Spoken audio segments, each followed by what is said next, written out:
Good morning, everyone. I think we'll get started. I think it's time. We're so glad to have a full room today. I'm Deborah Lowenberg-Ball. I'm at the University of Michigan, and it's really my great honor to host a conversation with the exciting news that's now just a few months old, half a year old or so, that we have a brand new assistant director of the Directorate for STEM Education. And I think in a moment we'll also talk a little bit about the renaming of that directorate, which is heretofore called Education and Human Resources, or EHR. So the title of the session is The Role of Education Research in National STEM Education Priorities. And we're having literally a conversation with the new Assistant Director, Dr. James L. Moore III. And he and I have spent a lot of time talking to each other prior to this meeting and yesterday.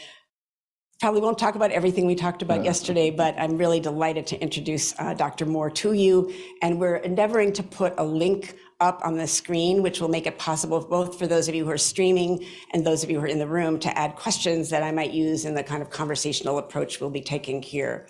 And rather than give a formal introduction to Dr. Moore, I'm just very delighted and enthusiastic about his stepping into this role. Such an important role for our field. It's a policy-making role. It's a role of supporting the development of new scholars.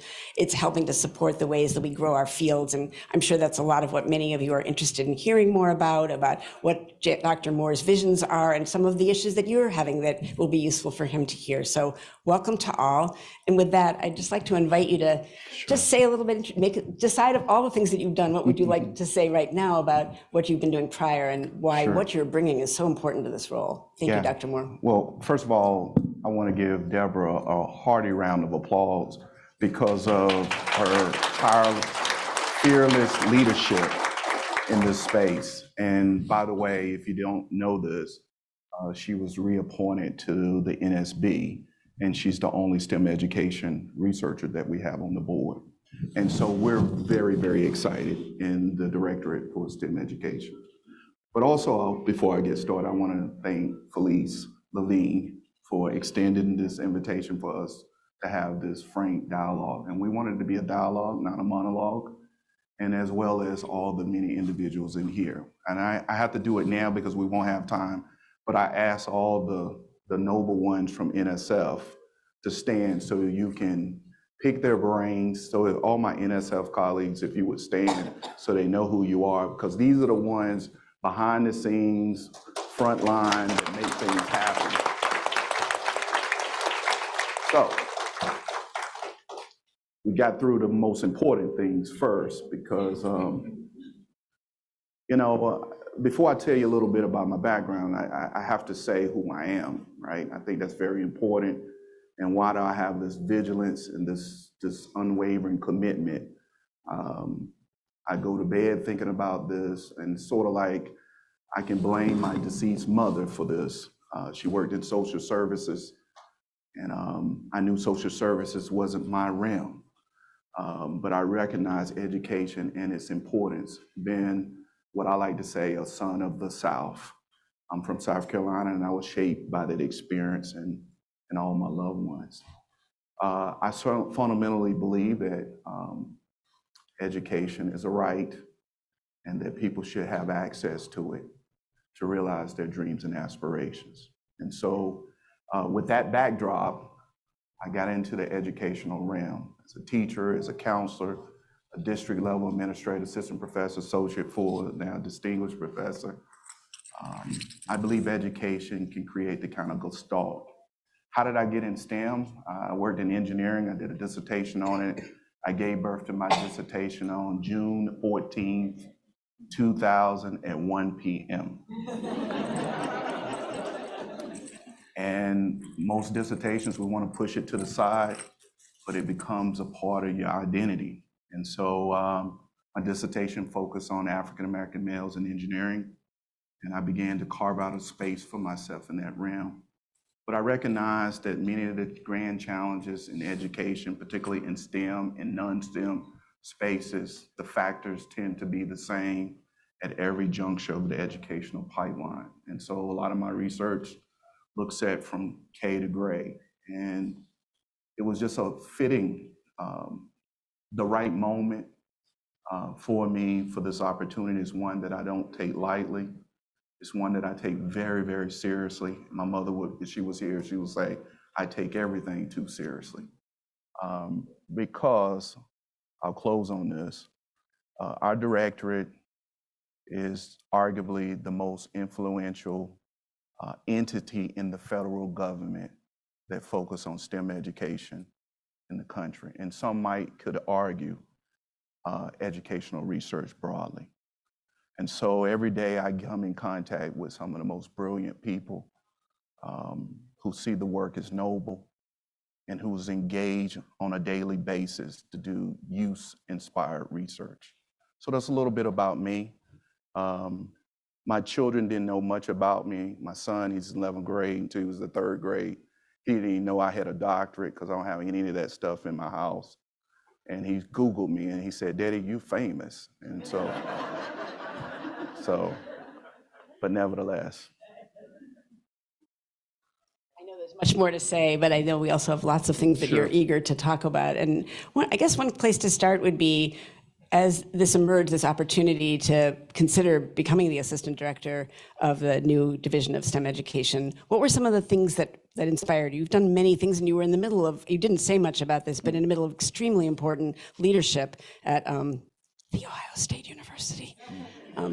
Did everyone hear that? We can coexist, but this is what we call social distancing.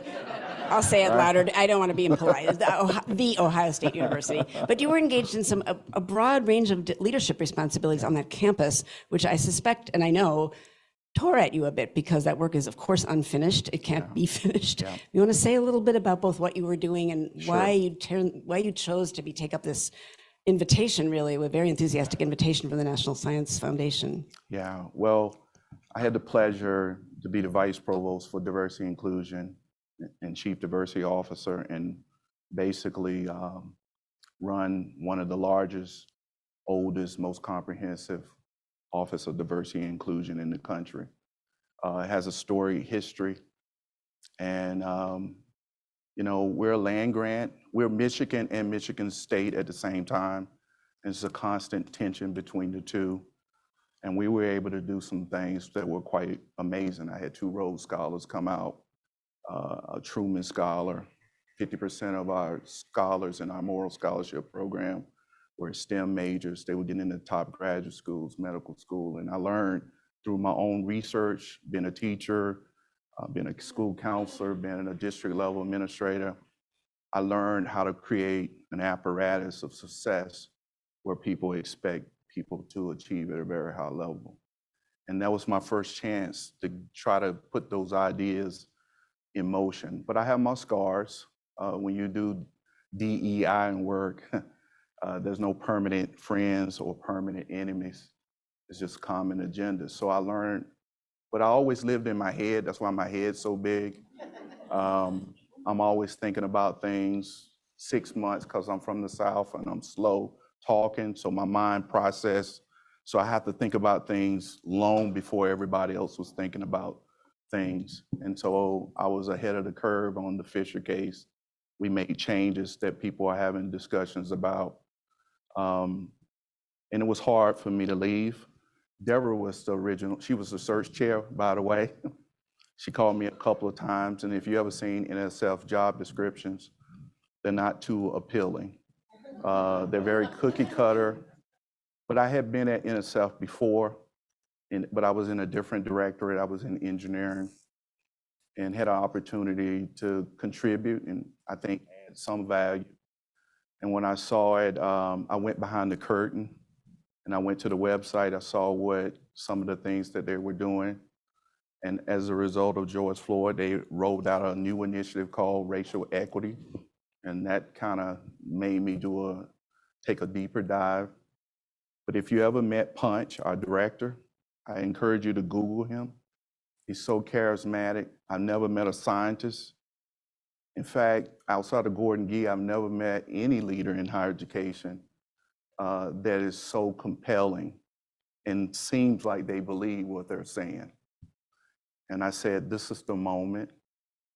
And plus things are getting shaky at the university with all the things. And I knew it was a moment that I could hear my mother's voice saying, you got a 100% chance you won't get the job if you don't apply. And I applied and it worked out. And I get to spend more time with my family, but it's a different kind of work. But it's noble work, it's inspiring. I have some of the best colleagues. It's a little different from academe. We don't fight for a pencil and then you come back, the pencil's on the table. People legitimately believe that we can be the tipping point.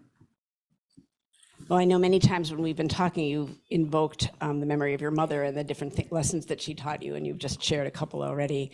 As you began to look behind the curtain, as you said, because I can remember those early conversations where you're like, what? Why? What were some, besides, I know that you have spoken about the Racial Equity Initiative, which there were many opportunities to apply. Were there any other things that struck you as this is a moment of opportunity of what you can bring with your commitments and with the things that you actually stand for and are doing? What stood out to you at this moment? Because it could have happened later or earlier, but something about this moment struck you, I think. It's a couple things, and it's the combination of my life experience. And my parents always say, son, you're privileged, you don't know what you have. And my parents were always trying to show me that other lens, but you're a kid, you don't always see it. But nevertheless, my grandfather, senior, he's deceased, we refer to him as the Black Aristotle. And he said, if you see suffering, you experience it or hear about it, your life just never gonna be the same. And I saw a lot of people suffering in my beloved South Carolina. And I'm shaped by that, knowing that I had a great life. My parents gave me a great life. But when I went to Ohio State, we had this program called the Young Scholars Program. And we guarantee admissions. We work with these students in 6th grade all the way until they finish school. And we have sort of like a 68 graduation rate with first gen, low income, inner city. The graduation rates are like 13 to 17%. And I met some of the most brilliant kids, and some of them, they had no control over their zip codes, who their parents are, but they had dreams. And so when I started to hear about terms in the NSF, it resonated with me deeply about inspiring and reaching the missing millions in STEM, creating opportunities for all. To me, that's noble. Vocation in Latin means calling. And so I would do this work for free, but my wife say I'm probably doing it for free as much as I put into it. Often there are many people in this room who deeply share your commitment to how we can make STEM education and all of its manifestations something that's much more broadly accessed, and the brilliance that is often being marginalized actually be on that stage. But one thing that really strikes me because of what you have been talking about growing up in South Carolina and your commitment is you seem to have we always talk about context in our field and how it interacts with all the other things we're trying to do. And you have a very strong vision of the geographic, kind of cultural geographic landscapes of our country. When you think about questions of racial equity and other aspects of oppression, you really have a nuanced view of that. I wonder if you want to share a little bit about how you see sort of our country geographically and how that interacts with this agenda. Well, it resonated. I just didn't have the words for it. I've spent time in the Delta of Arkansas and Mississippi. I went to school in Appalachia. I went to Virginia Tech, so I have a good sense of that. I'm in Ohio. Appalachia goes right through there. I had a student who just finished her PhD from Cambridge, who was from Appalachia. My mother used to say, great minds come from every zip code. And so I began to recognize that so many individuals who have this amazing genius, but they don't have access to opportunities. And so when I think about STEM, and I didn't know it because I was in a vacuum, but because I worked in engineering all those years when I was at Tech, I began to think I saw STEM was a primer for economic and social mobility. And in fact, some of our educational researchers or our investigators, they're now beginning to use STEM as a predictor. That's kind of unheard of, that's kind of recent, but we always use reading. Reading was always a predictor. And it really can change lives because it could create a pathway in an amazing way. And I'm talking about a good quality life for so many individuals. And so when you say geographical, one other element why I went to NSF, I would be remiss if I didn't say this. We created a new directorate, and we hadn't created a new directorate in over 30 years. And it's called TIP. And so I'm not going to overwhelm you with acronyms because normally I try to say the whole word because that's how I kind of remember. And it's technology, innovation, and partnerships. TIP is very similar to EDU in my mind. It's a cross-cutting directorate that cuts across all the other directorates. But we also have a vertical focus, and I would think is central to our vertical focus is the STEM educational research element. And so with that being said, we cannot realize our vision and mission as a directorate if we don't partner with the other directors. In essence, we can care less what STEM area it is. We want to broadening participation. We want to prime the pump and create a workforce in all the STEM areas. The other directorates, they're a little bit more focused and sometimes can be too focused and be parochial around their areas. We don't have one community, we have multiple communities that we're trying to serve. And that's the exciting thing about EDU. Yeah, I think some of this can be a lot of alphabet soup. We talked about this yesterday. NSF has a pretty elaborate, well, it's elaborate when you're just hearing about it, but looking on the website sometime and seeing what this means by directorates, they're really the sort of areas of work in NSF. So which is why it might be confusing that Dr. Moore is the assistant director, but he actually heads the EDU directorate. The director is the person who oversees all of the National Science Foundation. I don't think we should go into all of this right now, but it can be a little confusing. And so the renaming of Education and Human Resources to STEM Education, now the abbreviation EDU, was a significant shift. And Dr. Moore came in right at that pivot when it changed. Yeah. So as you look, and you told us a bit about what motivated you to step into this and the things that deeply inspire you. What opportunities are you seeing right now that you'd really like the field to hear about? And then maybe we'll hear a bit about what things people and what risks there might be, what people were interested in. What are some of your visions right now? I'm at the Oscars right now, so I'm humbled, right, to be among the genius in this room. I read your stuff, and I'm still like a little kid in the candy store. What I would say that the opportunities that exist is around artificial intelligence. I need your expertise. And people would say, well, artificial intelligence, we have a strong collaboration with IES. If my memory serves me correctly, in our collaboration, they sent $20 million to NSF. And now you will always say, well, people say, well, why are we sending money from one place? It gives us an opportunity to fund more investigators. When we can fund more investigators, we can have greater impact. One project that is one of the darlings in our agency that we're really excited about, it focuses on speech and hearing. And for those who don't know, I'll try to be very succinct. There's a dearth of speech and hearing professionals throughout the United States, particularly in some of our most vulnerable, under-resourced schools. And if you're fortunate to have speech and hearing professionals, they're inundated with paperwork. This project, if it realizes what it proposes, it's going to be groundbreaking. One, the focus is on artificial intelligence around assessments and diagnostics. Two, the second part of it is around interventions. That is going to change. It's going to give people, because guess what? If we want to reach the missing millions, we got to ensure that people have the adequate support and interventions that ensure that they can perform optimally. I just saw someone, and I was telling them about the project, and I'm hoping that someone would think about something around counseling, because there's a heightened level of young people at Ohio State and other institutions, and particularly in some of our under-resourced institutions of higher learning and K-12 spaces, that they don't have access to a counselor. But we can do this for teaching, because a big part of our directorate, we're interested in advancing teaching and learning. But also, we are also interested in how technology can be a driver for innovation and impact.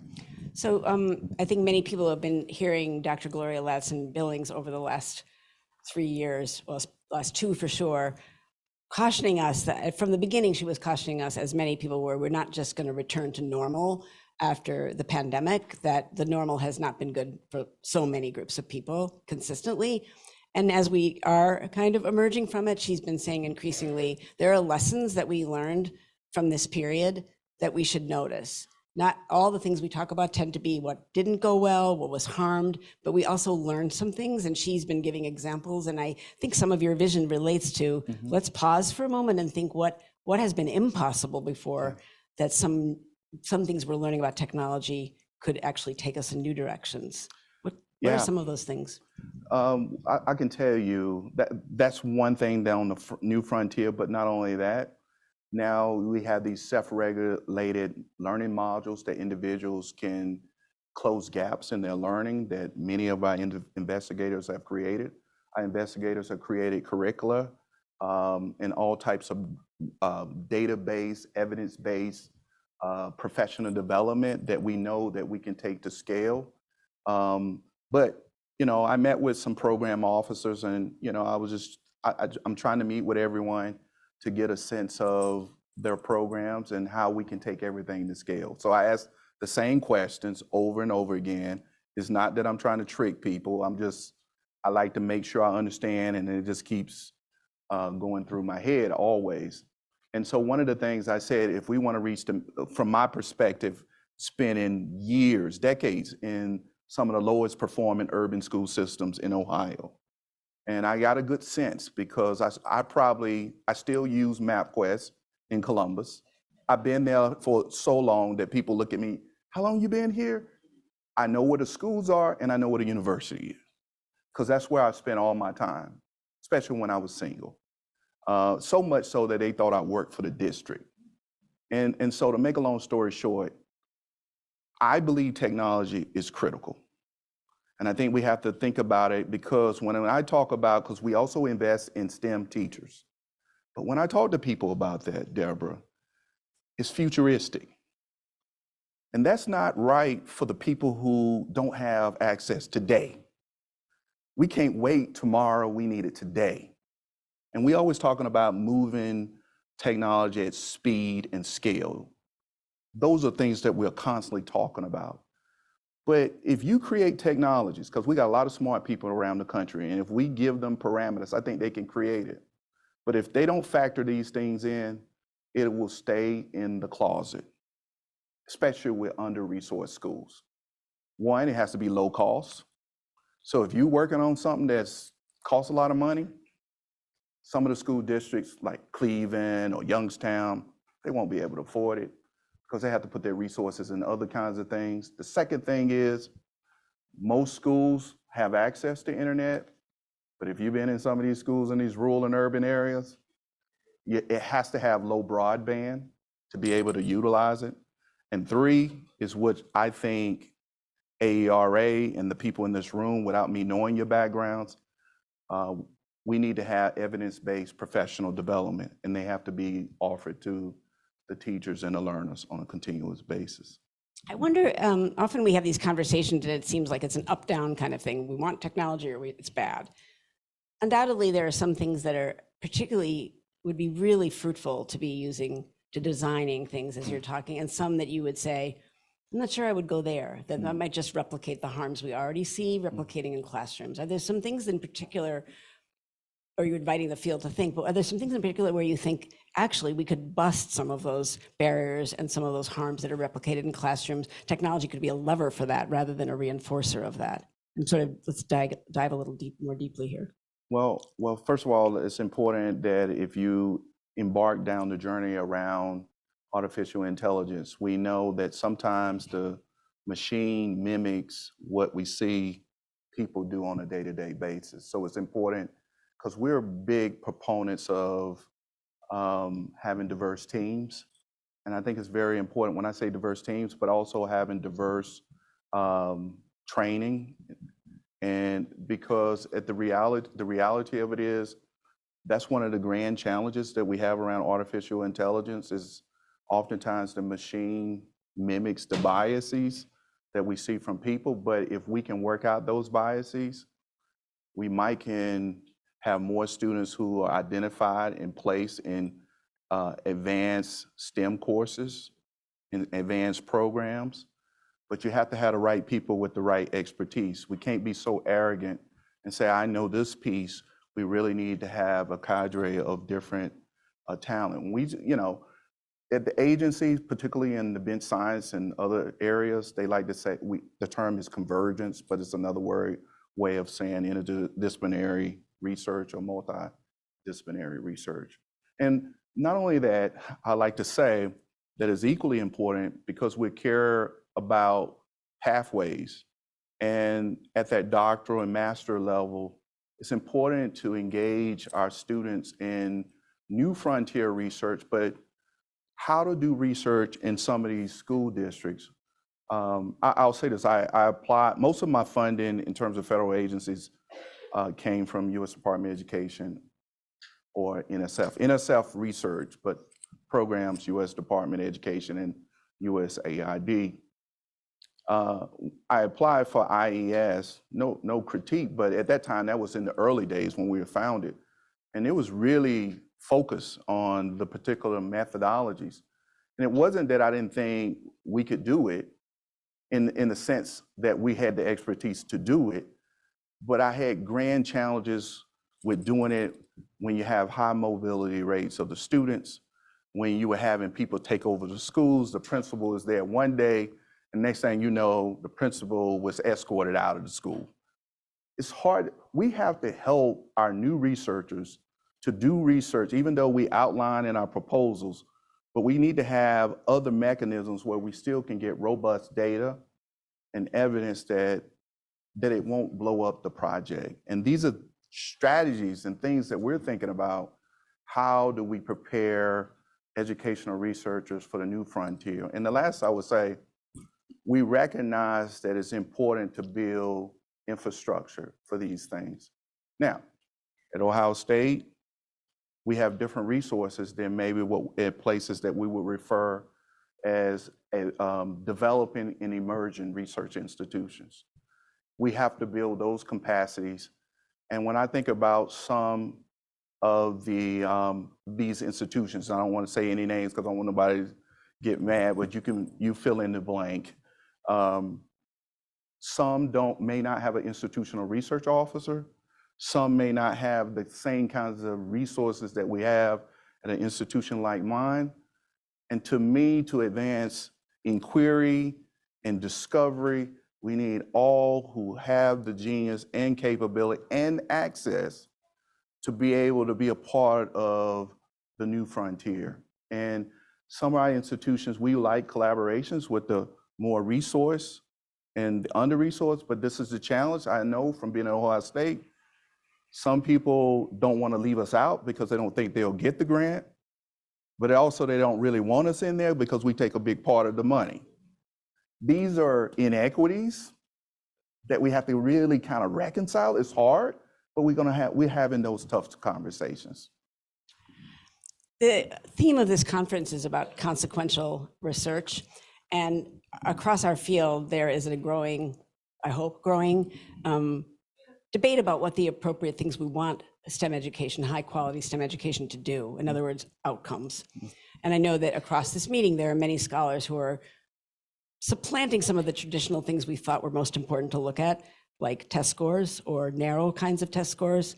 I'm not saying everything about tests, but people interested in the development of robust identities, identifying with STEM fields, innovating in those fields, bringing new ideas to expand those fields. But some visions of outcomes are more reductive.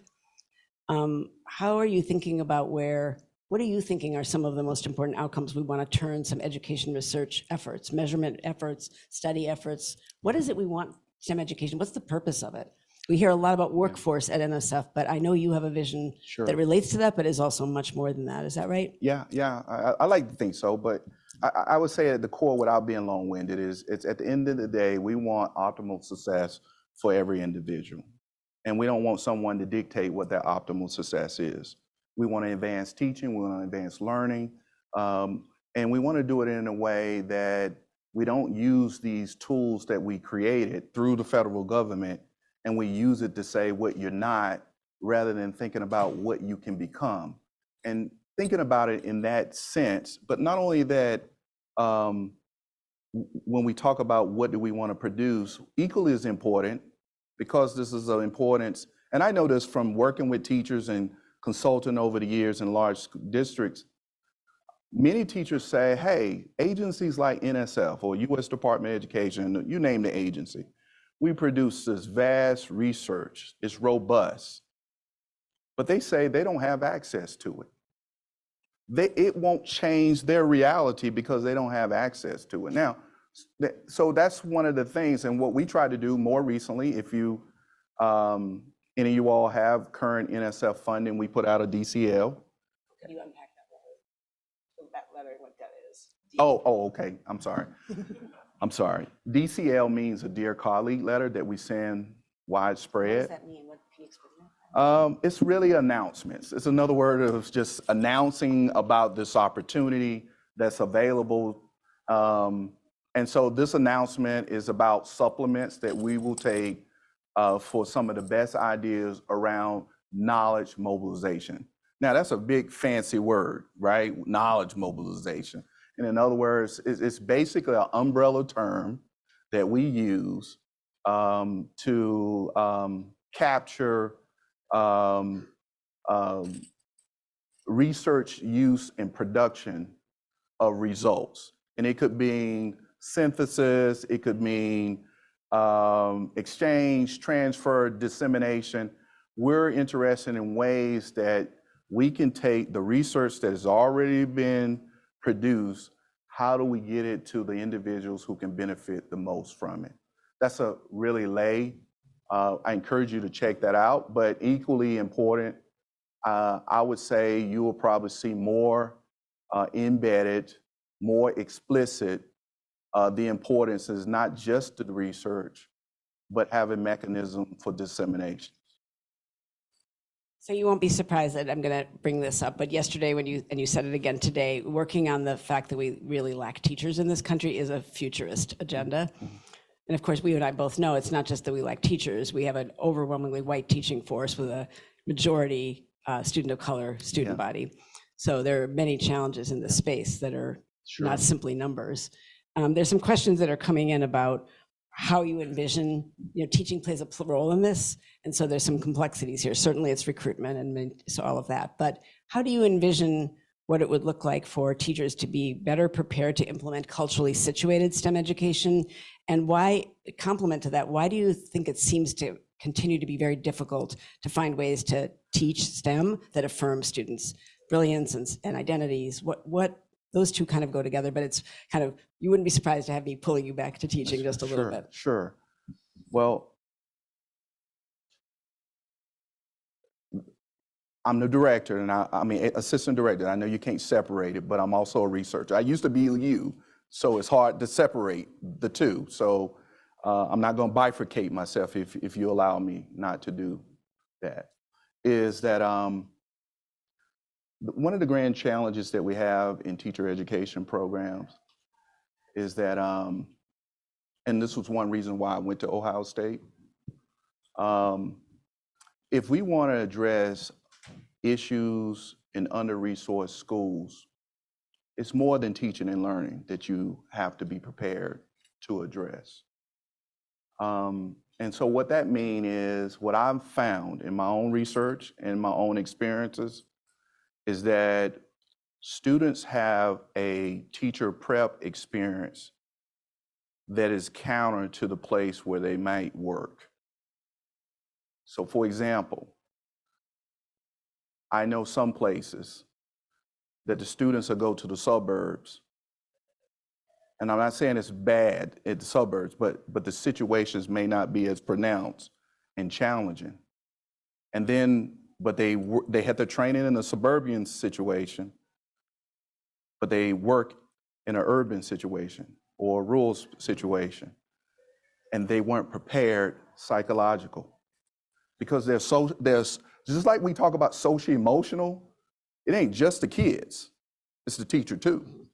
And then sometimes we don't talk about the congruence of those things, the importance of understanding how those things play out in learning.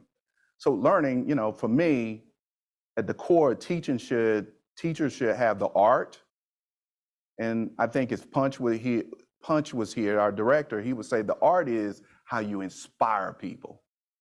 The science is that we keep getting the same outcome over and over again. And thinking about how, so when thinking about this, when I went to Ohio State, at least when I was full-time faculty, you didn't have the option to go to the places that were most, because we felt that if you can work in this setting, you can work in any settings. And then not only that, you have to have real-time coaches. And so the teacher ed, I train counselors at the PhD level. And we had to change how we assign students to individuals, because sometimes we found that that person wasn't gonna train the pre-service in the manner that we want them to. So what we found, we transformed some of those things. But also, I would say in the practicum, in the internship experience, your syllabi, I think it's important that at the teacher education level that they're not fixed. They need to be responsive to what students are experiencing real time as a pre-service. And when they come back to that class, we're able to help them retool. And let me just say this. I have a lot of students, and I'm not trying to be hypercritical. People ask me, charter schools, public schools. I try not to get in, you know, I want winners. That's what I want. And I've seen losers on both sides. And losers are when I see the majority of people not performing optimally. But what I will say is that we really need to examine, we need to help do research to see how important it is for schools to adapt to children or students rather than force students and children to adapt to the system. Mm-hmm. That's what we call student-centered schools, mm-hmm. Culture-centered schools. And much of what I see, and I had a project that was funded by the state of Ohio. In a small way, we like to think we got Race to the Top funds and we got one of the highest in the country. We didn't get it the first time, but this project. And what I learned, what goes on in some of our schools is malpractice, and it's painful. Now, I learned some teachers are doing the best they can based on what is presented to them. Who do I blame? Some I blame institutions like mine. Some I blame systems. And some I blame the teacher too. Because if I'm losing, I'm gonna do everything I can to win. I'm gonna go to do whatever I can. And so I'm rambling here a little bit, but I think we have to radically reimagine how we think about training pre-service teachers. And not only that, we have to come up with new mechanisms. How do we attract talent in this space? I know we have, anybody familiar with NOIS? That's in our shop. It funds pre-service and in-service teachers. We call master teachers. We can even supplement teachers' salaries. Minimum $10,000. We never tell you couldn't go more, but you got to justify it because we got some tough program directors. Got to justify it. Yeah, everything got to be justified. But nevertheless, the research I've seen, everybody keeps saying that's the reason why people don't go into teaching. People go in teaching social work in fields that don't pay any money every day. But I think we as an organization, besides research, we have the profession is not held in high esteem like it used to be. Obviously, NSF has supported a lot in the area of teacher preparation, but also extensively in ongoing development of teachers. And there are a number of people with questions about that. We have a strange system that cuts off after the higher ed level and suddenly does or does not pick up again to help people continue to develop this, what you're describing. What are some of your visions for things you hope the field will develop, maybe across technology and teaching, but that could continue to support teachers with this complex work that you're describing? I can't share everything, but all I would say, stay tuned for more, M-O-O-R-E. No, joking. Stay tuned for more I can't share, but I can say one thing, it's been amplified all throughout the agency, is that we need to do more. And I think within the agency, we struggle sometimes, whether or not, is this a U.S. Department of Education endeavor or is this an NSF endeavor? But I think we're getting to that place that NSF has an opportunity to improve STEM education. And so, in other words, in some of these other, just stay tuned. That's all I can say. I mean, I know one thing that's interesting here is that NSF, maybe everyone doesn't know this, has much more money this year. Your directorate has quite a lot more money this year than usual. So hearing you think about what maybe to be looked for or what people you're encouraging in people, given that, would be timely for the people in this room and advance your agenda as well. Oh yeah. Well, Deborah told me not to just be dropping acronyms and legislation. So I'm still learning every day. And I thought when things went in law, that means, oh, we got to do this, but it's different from authorization and appropriation. I got that down now. But that doesn't mean because you see more money that we have to do everything because they didn't give us enough money to do everything that we requested. But in all fairness, our budget is about 1.3 billion. I say our budget person, so she's giving me the affirmation. And but there's about 200 million roughly for what that's not already attached to something. So we have a lot of congressional mandates. So we don't have as much money as you may think, but we still can make a big difference. And so these activities that are in statute, they still could create a groundswell. We just got to be a little bit more strategic, and we're thinking about that in ways. So when you began to think about the CHIPS and science legislation. What is that? It's recently was passed by Congress. In essence, it's our attempt as a nation to create a workforce, economic and social mobility around microelectronics, right? Because during the grand pandemic, cars couldn't be built, computers, because most of the microchips were built in Asia. And so the federal government made immense investments to bring those industries back in the country. And for those of you know about in the Columbus area, Intel is building a multi-billion-dollar enterprise to produce microelectronics chips in the state of Ohio. We're part of that, and workforce development is a big part of it. You know, I would talk more about our STEM education research, but a big part of the portfolio is workforce development and education broadly. And so Congress is equally as interested in not just people who obtain a college education, particularly in some of our rural areas. They're interested in what we call high-tech, high-skilled technicians. Those individuals who can pivot and get a certificate or a badge or two, and they're able to enter the workforce as a result of that. we're having discussions. If we want to create, so we're expecting about 200,000 jobs in that space.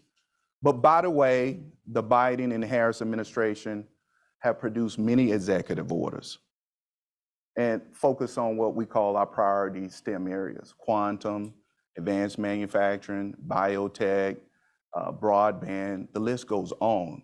What I'm afraid of, and I'm on a committee, interagency committee, is that if we don't coordinate this well, all we're gonna do is be pulling people from one place and we're gonna have a shortage. So we really need a strategic plan. And you probably haven't heard this. I need some of you educational researchers to do more research in career technical education, because that's an area that was 20 million young people, and that's a pathway that NSF hasn't made a deep dive in outside of our advanced technological education program that we refer to as ATE. The other place where we need research, I'm speaking STEM education broadly besides K-12, is in the community college space. It's amazing talent there. And oftentimes, not all, many of the people who opt for that pathway, they oftentimes come from situations that that sometimes compromise their ability to go to have a traditional pathway. I just want to remind anybody who's watching this on streaming or is in the room, this QR code, you can write questions that I'm seeing, and I'm trying to use them. So if you could just hold your phone. It's not working? In this room, it's not working? Because I'm getting a lot of stuff on this.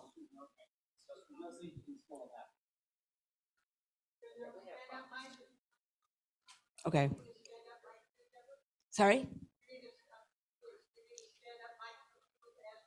We can do that. We're trying to avoid we're trying to make it more interactive, but we can definitely do that. There's I think some things coming from what you just did that I'll follow first. I'm sorry, I don't quite know why it's working for some people and not others. It's a technology problem, right? Yeah. So to talk about workforce development and the kinds of jobs that are different perhaps than the ones that have been ended will require knowledge and skill that we have to, I understand that. But I think for many people, there's also an anxiety about turning everything toward global competitiveness, workforce development. STEM has had a huge role in perpetuating issues of power, ethical problems in our society. Obviously, STEM has been very exclusionary, and we could be at risk for, as we have this appetite for these kinds of developments, really continuing the same racial inequities, injustices that have permeated both our education system and our society. So what about the role of STEM besides that goal? That's a great question. I thank you for whomever asked that question. It's a concern that I have as well. And so, traditionally at NSF, we talk about the historically underrepresented groups. I think as time, we're all waiting, but some of us are not waiting for a pending court case. We really need to do noble work in spite of, because this is national security challenges as well as some of the things you talked about, global issues. So we have to make these investments in communities that we haven't made the kind of investments. But one of the things that I'm always saying is that if we don't think about new frontier, all we'll do, if we just want to get people in STEM, you create another disparity, right? And so I think these novel, emerging industries and opportunities, it's important that we make investments in some of the most vulnerable spaces where they have access, so they won't necessarily have to be at that entry level. And we got to be strategic. And I didn't develop this thought, but I want to finish it around TIP. And I won't give you a quiz. I'll just say it again: technology, innovation, and partnerships. One part of it is TIP is sort of like a test bed for new ideas, new ways of doing things at the agency and outside of the agency. Prior to TIP, we fund 10 years, and the biggest thing we probably funded in the agency was the engineering research centers. and they were 10 years. You go through different reviews, and now it's about 50 million. TIP is going to come out with a solicitation that's focused on regional engines around geography and innovation, harnessing technology. So education, because TIP and EDU are like cousins, we're like first cousins. You look in the legislation, CHIPS and science legislation, they're talking about EDU programs, but they're referencing TIP, right? But that's a whole nother story. But to make a long story short, we're having discussions on say, okay, once we create these regional engines, if you will, what is the role of K-12? What is the role of community colleges? What are the role of higher education? Because you know, and I know, if education is not front and center, if it's at the peripheral, we'll never be able to make the headway. So there are discussions, how do we coalesce and cluster around these huge investments? The other thing is what I've learned when I go visit the community, which I'm very excited about, and I think later today I'll be on the panel with Mark from IES, is our collaboration. And some of the things that we're having conversations about that I've heard from STEM educational researchers, NSF typically funds 3 to 5 years, right? And how many here, let me see your hands, saying, well, I don't really like that, but if I had a few more years, be legitimate, not just because you can pay for your grad students or get your summer pay, that it will really help you if you had a few more years, because you're on the cusp, right? We haven't been thinking about STEM education the same way we think about bench science research in that way. And so we're having discussions about perhaps, maybe IES pays 5 years, we pay 5 years. How do we leverage our human and financial resources to advance teaching and learning at speed and scale? Collaborations, partnerships, I don't know what time, but I just want to, I wrote it down. I had a PowerPoint, but we decided this because it's so much. These are the things that I plan to focus on. And from listening to our team, listen to the community, listen to NSB, and my own experience as well. But my own experience is on the end. I listen to the people who have much further reach than me. First, we're going to focus on disseminating evidence-based practices.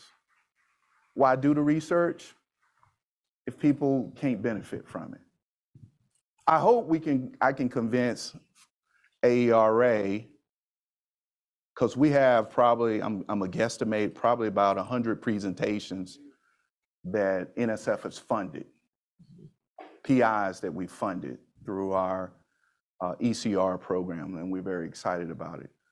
I hope that we can get in future meetings, because one of the things in this CHIPS and Science is that we have to make data available, public. We have to let people know about whether or not it's funded by federal funds. I hope we can do a better way of tagging what's funded by federal funds. I'm more concerned about NSF, but nevertheless, at a body like this, I think it would be important. But I also think it could be a learning tool for those who might want to pursue funding at NSF. They get a better sense of what we fund, more particularly early career scholars. Catalyze the development of research capabilities and the creation of knowledge that advance teaching and learning. Ramp up our investments in STEM education research and knowledge mobilization. And last but not least, engage in greater partnerships, collaborations to harness innovation in STEM education. Partnerships, if you go to our website, and this, I want to say, a lot of things, when you see a new leader like at the university, when something good, it was because of the people who did it before I got here, but I just get the credit. The name change, people think I changed the name. I didn't change the name. the name was coming down the pipeline. I just signed off on it. NSF runs like a machine. And so I just wanted to say that these are the things that you're going to see, but we stand ready to hear from you about other ideas because we're a place that focus on people and ideas. And I'll close on this unless you probably have more questions. It's 100% chance you won't get funding if you don't apply. You began and ended with that. I'm going to ask one more question, and then we will try to see if you want to bring some things up. It's just not very well organized here, and I was hoping that would work, but I'm sorry. You mentioned a while ago that it's really important to be providing evidence-based solutions, and that's a huge topic that we could talk about. But one thing that you also have referred to, and some people are writing about, is that the discourse in this country around education, you mentioned teachers don't get respect. There's not a great deal of trust in what research evidence shows. Often school districts are trusting vendors who have their own reasons for saying certain things are good or not good. There's not a lot of trust. We may think we're doing great scientific work and a variety kind of evidence, but that's not necessarily what the public trusts. Do you have thoughts about how, and we're seeing, the science of math now is coming down the pike, like the science of reading, which will, I think, again, polarize our communities in ways. What are some things we could be doing, all of us, that could help to interrupt that continuing polarizing of discourses that doesn't serve communities or young people, and interrupts our work? I'm going to evoke Dr. Clifton Bryan. He's deceased. He was my mentor at Virginia Tech, renowned sociologist. And he was always on Discovery Channel, talking to FBI because he was a deviant scholar. And one of the things he told me, he said, hey, James, when you do good work, you need to let policymakers know about it. And so what I mean by that is because policymakers, if you look at some of the legislation, you can see why, we have multiple programs identified, but they got different criteria. And so we can't blend them, put them together because they got different statutes, right? So it's important they lean on individuals like yourself. So work with your government affairs office at your university and talk about what some of the issues are. Try to be able to, when we talk about knowledge dissemination, we have to figure out how to write in lay terms that people understand. Consider writing opinion pieces in your local newspaper where we know people still read the newspaper. In my hometown, they still do paper. I don't know if digital would work for them, but nevertheless. The other piece I think is important that we're going to try to do, and I've been talking to our legislative office, is that we want to bring some of our investigators on the Hill so people can have a better understanding of the work we do and the importance of our work and how it's impacting local, state, and federal policies in this space. And the other piece is when you training your students how to write for a top-tier journal, also spend some time how they can write a policy brief or a practice brief. Think about other things to disseminate your work in a way that it can be beneficial where people can access it. The phone is powerful. We don't always have to have this national repository. Think about ways in your states that you can create repositories of curricula that you might, in your projects, it was only focused on certain schools, but how can you might make those things that NSF paid for already accessible for others? The last thing I will say that we will try to do a better job is improve our outreach and engagement efforts with PIs, particularly in some of our poor or states that don't bring in a lot of federal funding. There are so many correlations. The states that bring in less than $50 million of federal funding, they tend to hire the highest minorities. they tend to have the highest poverty rates, and they tend to bring in the least amount of federal funds. NSF, it's not NSF, the whole entire federal government. We have certain benchmarks we have to meet on an annual basis in terms of funding EPSCoR states. It's very important that we recognize talent comes everywhere, is everywhere, but access to opportunities don't always prevail. Why don't we, you've been talking, you should have a drink of water probably. Thank you so much for all of this. There's obviously much more. Let's take a few minutes if those of you who are not able to access the QR code, if there's something you'd like to say. Just, can I ask that you use your big outdoor voice when you talk? Yes, right back there. And can you say who you are when you speak as well? Maybe come a little further forward. Thank you so much.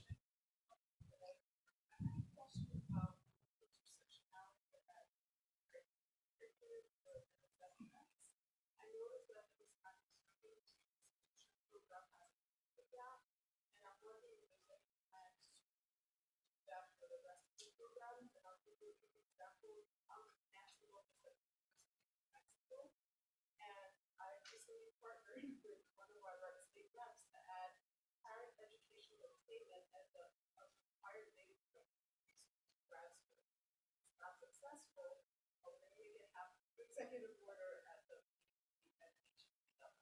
And that allows us to see for certain, right? Like how many first-gen Hispanic, Native, Black men are graduating STEM. So we can't answer that question unless we have current education in the household. So young parents have.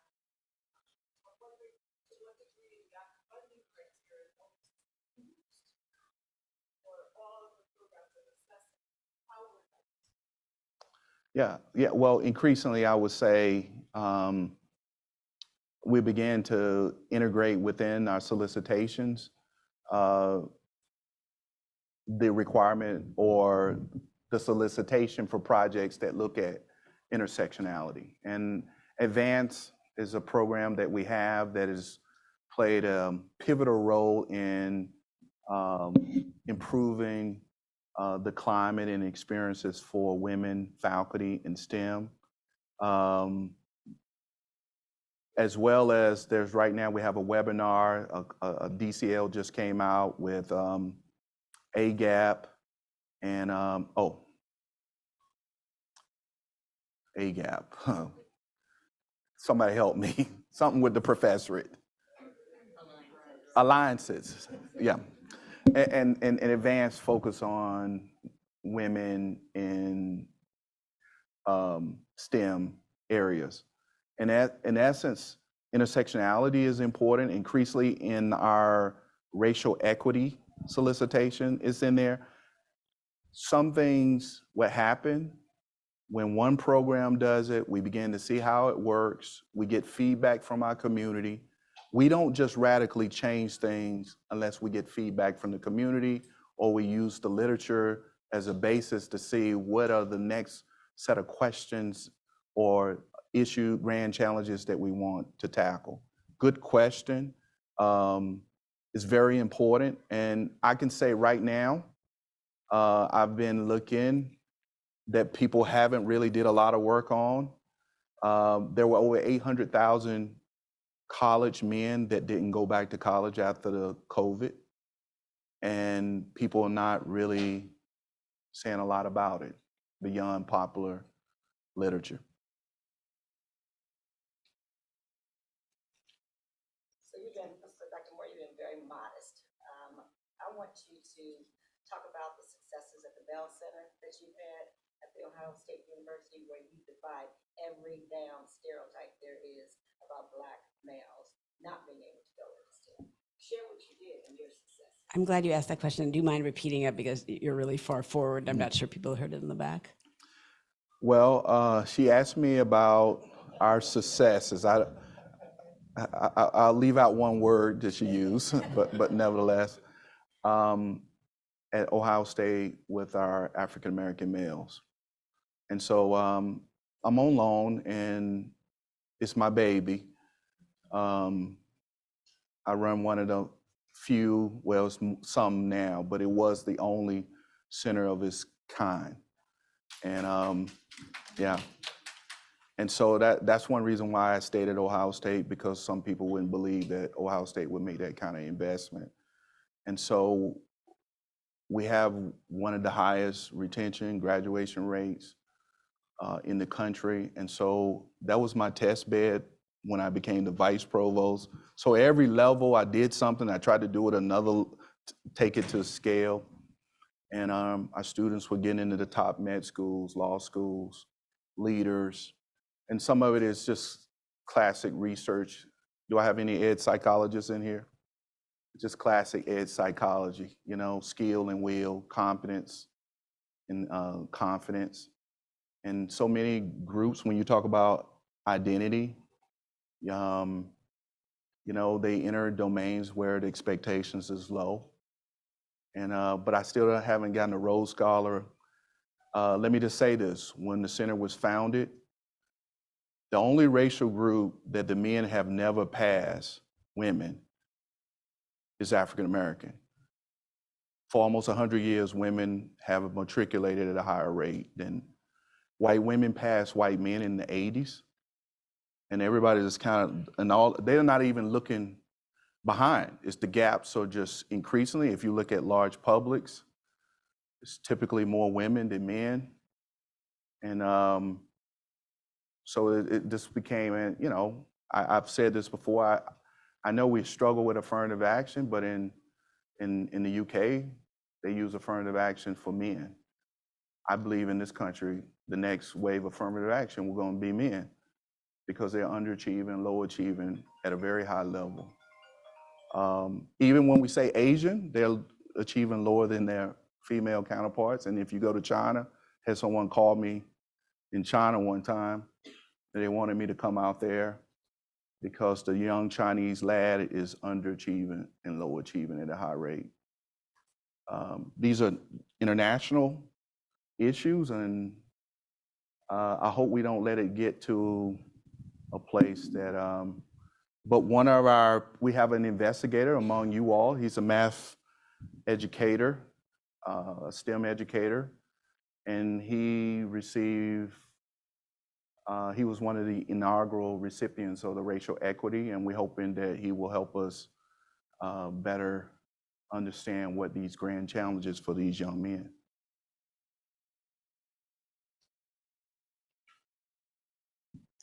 Well, I'll say this too, while this question, I'm always going to be, I'm not going to celebrate any individual achievements until we have more people can have a better life than I have.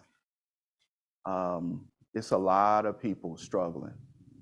And I think many of you all are at the ground level. You know what I'm talking about, whether you go to Flint, Michigan, Detroit, or whether you go to some of these, or Hampton, South Carolina, in Hampton County. I was in South Carolina. I'll say this: if you ever get weary and tired and why your research is important, I talked to a legislator from Hampton County, and he told me he had 900 young people in his school district, and they only have one math teacher. And the highest math you can take is algebra. That's what we have, and those kids won't be able to go to the flagship. They will have to try go through a different pathway to get there. Something fundamental ain't right about that, for me. Hi, my name is Bernadette Lee, and I'm Oakland, California. I had the privilege of working with PRs that you have headed across multiple Americas, closely that has got to do with this. So I've kind of seen NSF from both perspectives. In these various crimes that we're in, where truth, what constitutes truth and evidence, is really big question disrupted both inside and outside. I'm curious what you would say the role of NSF and the research project that you run, which explicitly increase STEM literacy, right? Hopefully, knowledge, skills, mindset. How those are actually connected to potentially larger outcomes, such as certification, so that the work that you're doing, the skills that are being built aren't just explicitly within the STEM realm, but are helping people understand why that is a theoretically a larger democracy. But I realize that's not quite gun specific, but I feel like the work that you do, there's a direct connection increasing in literacy and hopefully more informed civic engagement. Yeah, well, certainly, we might not frame it the way you framed it. We might use a different nomenclature. Our agency was founded, to advance humanity, in my own words. Not only that, to preserve our democracy. And it's hard to preserve a democracy if you're not afforded a quality education where you can engage it. And so I think inspiring and reaching the missing millions, it's a way to reach individuals that they can see themselves in that or see someone else in it. I do recognize one of the things about NSF is highly esteemed, it's highly respected. We have delegations from around the world trying to emulate us. And, we're an independent federal agency. And I think it gives, for us in these days, if you live in the DMV area, it's tough to get legislation, but both sides of the aisle signed off on CHIPS and Science. And it seemed like every other day, that might be close to an exaggeration, but not far from it, is that we have, members of Congress calling. They just signed off on it, and now they want to know what our plan is. How are we going to spend the money? Or, or they letting us know that we put this into the bill, and we want to see you do that. Or I'm going to the White House, and you all need to do this, and you're going to spend this amount of money, right? I don't get upset about that like some people. If you shed positive light on these issues, I don't care if you're a billionaire or if you only have $1. We need to shed positive light around the importance of having quality STEM educators, but not only quality STEM educators that we're going to support and ensure that they're going to be successful. And that's what NSF is trying to do in our own way, regardless of who's in the White House, regardless of what the agenda is. But I don't envision our budget declining. I'm hopeful, because I think from the people I've talked to and talking to leadership is that they recognize our directorate plays a pivotal role for creating a groundswell in teaching and learning across this country. There have been a few questions that have come in about some things that NSF has typically thought about, and I think you're interested in as well. For example, scaling. Could some of the money in CHIPS and TIP be used for scaling? And are there some better or different ways to be thinking about that going forward? Are there some ways you're thinking about how to take seriously that STEM should be interdisciplinary, sort of its founding, or how is it that we work differently across our institutions with different demographics and different kinds of expertise? Are there some new kind of structures, I think is what all these questions are about, that you can envision? Yeah. Well, some of these things, I don't want to act like they're all my ideas, because they were there. And it's just, I'm having better understanding of ways in which we can scale what we do. But one thing I am confident of, we do noble work, and we'll do noble work whether I'm there or not. But if we don't change the way we do our work and our focus, we'll never reach the missing millions in STEM. Can you say what the missing million is? Because I know that's a phrase that's populating our discourse, but maybe not everyone's heard it. Yeah, it was a report that came out talking about there are elements of our society who have not been inspired, cultivated, and nurtured in a way to pursue STEM opportunities from K to gray at every juncture. And you can fill in the blank. And again, we know the different groups, but we're gonna have to develop, this is the grand challenge that we have. In some states, they're gonna have problems being able to receive some of our federal funding. And some people say, well, they shouldn't take the federal funding, These are grand challenges, but Our priorities, though, is to be able to reach the missing millions. If we care about those people in those states, we got to figure out how we can bring opportunities to those states.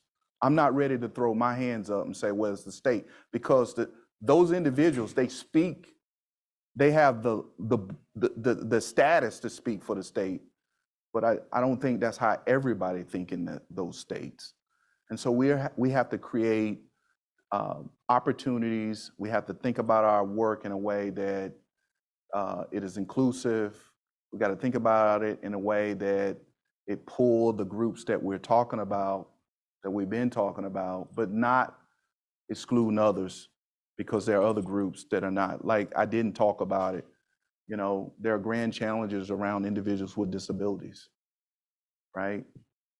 That's a group that many of us could be a part of if something happened. And we're making immense investments in that area as well. So stay tuned. Are there any things that NSF is doing to advocate for DEI-focused programs in the states that are issuing this legislation that's making it really impossible? Are there, given the goals we've been talking about, are there any things, there's states and there's this federal agency you've been describing. Are there any things that either are or could be done? Well, we're a bipartisan organization, so we don't get into that level of politics. We're just trying to carry out our mission. Only thing I can suggest to you all, because I'm a part of the agency, is that think about what a lot that you have and what is it you can do to leverage the lot that you have in the space. What is the role that this organization can play if you so happily work in a place that may foster vulnerability and marginalization? Some of the things that I didn't talk about, because you don't see exactly what you do in a particular program, reach out to a program director and ask, this is what I'm thinking. We welcome that. And from what I just came from West Virginia, they tell me that EDU is probably the best in the agency for responding. Now, it's not what I said. I'm just going by what I heard. And so our people appreciate when you reach out to them. We fund planning grants. Some of you might be at institutions that say, I teach a lot. We have opportunities that can assist with that. Some of you all might be at a mid-career. You might have been in an institution that you want to pivot. We have mid-career awards for individuals. Encourage all your early career recipients to apply for the career award. EDU funds better than everybody in the agency. I mean, I see awards like $900 to almost $2 million. You won't get that in any other director. I know I was in engineering, we didn't get that kind of money. So NSF, EDU, and another thing we talked about, but I didn't say, I just want to get in. We fund all types of methodologies. Yeah. We fund all types of methodologies. Just be good, right? Just be good at the methodology and align it appropriately. But we fund a variety of different methodologies. We're not like some agencies, they kind of push you in one direction. So thank you so much for all of this. Is there something you'd like to leave this group, because this is collective work. Yeah. You're trying to incentivize us to join the fight for this. What would you like to leave all of us with? Well, stay tuned for more. But more importantly, thank you for what you do. My mom always say, and the staff hear me say this, the most powerful words you can utter from your mouth is thank you. Thank you for what you do every day. I'm sure sometimes you're in places, they make it hard for you to do what you do. But when you get tired and weary, think about the story I told you about in South Carolina. Kids need a relief now. We want to move at speed. Just say you have a project right now that if you don't collect the data now, it's time sensitive. We have tools within the agency, and one of them is called RAPID. Don't make me tell you what the acronym, but I think you get the gist of what it is. It means it's time sensitive, and the proposals are not as comprehensive, but you know you need to get that data. And we do that for national disasters. We did it for sort of like with the pandemic. If we don't learn this, we might lose something. We do conferences. If you want to have convenings, meetings, but more equally important, we fund capacity building. You know, we have a new postdoc program. I think it's still out right now. We'll fund individuals if you have someone who want to do an individual, or you can have an organization postdoc. Sometimes people want to pivot, but last but not least, let's not forget about our minority serving institutions. Find ways to collaborate and create pathways. I said last but not least, but I got to say this other one. It's one of the shining moments, and in the CHIPS, we were able to increase the STEM program. It's scholarships for science, technology, engineering, mathematics. And we increased it from $10,000 up to $10,000 to $15,000 for Pell eligible students, and for graduate students from $20,000 to $25,000. If your institution don't have that, and you're at one of those institutions, you know students could benefit from that, then you need to look at the STEM. And if you have one institution, it's about $1 million for 5 years, if my memory serves me correctly. And I think if you have multiple institutions, anywhere between $3 to $5 million. And so you can create pathways. I'm concerned about the cost of a college education. It goes up more than the inflation rate. And for African Americans, they accrue more at the undergraduate and drastically more at the graduate level. And I don't know what's happening at the graduate level. At least when I was in graduate school, they told me you didn't go to the right school if you paid for graduate school. So thank you for what you do, and enjoy your conference. Thank you so much for being with us today.